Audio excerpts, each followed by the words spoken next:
যে শাহরুখ খান আজ বলিউডের বাদশা, বিশ্বের শীর্ষ ধনী অভিনেতাদের একজন, একটা সময় ছিল যখন তার কাছে খাবার কেনার টাকাও ছিল না। সে সময় তিনি লড়ছিলেন জীবনের সবচেয়ে কঠিন লড়াই।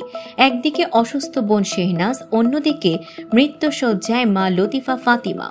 বাবাকে হারিয়েছিলেন আরও আগে।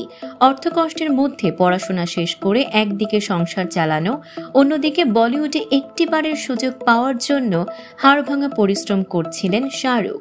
তখন টেলিভিশনে ছোটখাটো কাজ করতেন, কিন্তু আয় ছিল সামান্য।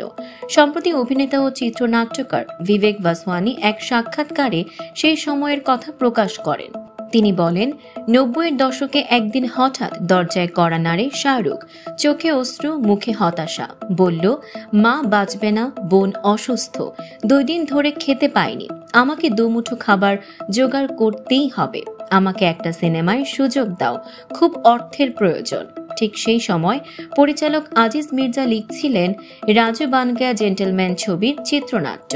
বিবেক শাহরুখকে তার সঙ্গে দেখা করিয়ে দেন, আর সেখান থেকেই শুরু হয় বলিউডে শাহরুখের যাত্রা।